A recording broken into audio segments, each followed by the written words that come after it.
আজকের এই অনুষ্ঠানের সভাপতি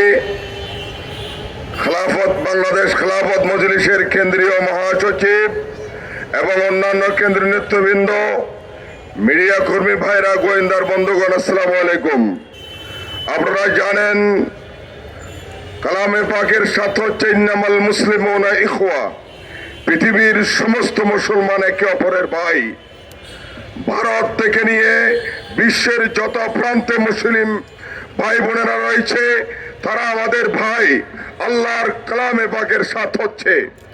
অতি সম্প্রতি গত সপ্তাহে ভারতের পশ্চিমবঙ্গে যে নির্বাচন হয়েছে, নির্বাচনে বিজেপি বিজয়ের পর তারা স্পষ্ট মুসলমানদেরকে ভারতে থাকতে না দেওয়ার ঘোষণা করে তারা জাতিসংঘের আন্ডারে মানবাধিকার লঙ্ঘন করেছে।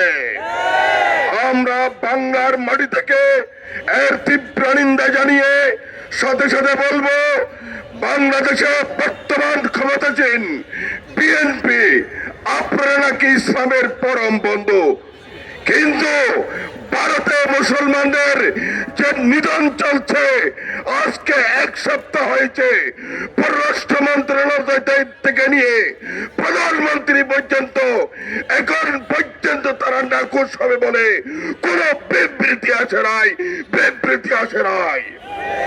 আমরা আজকে দায়িত্বহীন কণ্ঠে বলছি, বাংলাদেশের উচ্চ পর্যায়ের কূটনৈতিক যোগাযোগের মাধ্যমে ভারতের মুসলিম মিশন কার্যক্রম যদি বন্ধ না হয়, বাংলাদেশ খেলাফত মজলিসের পক্ষ থেকে কলকাতা অভিমুখী আমরা রং মার্চ করতে বাধ্য হব ইনশাআল্লাহ।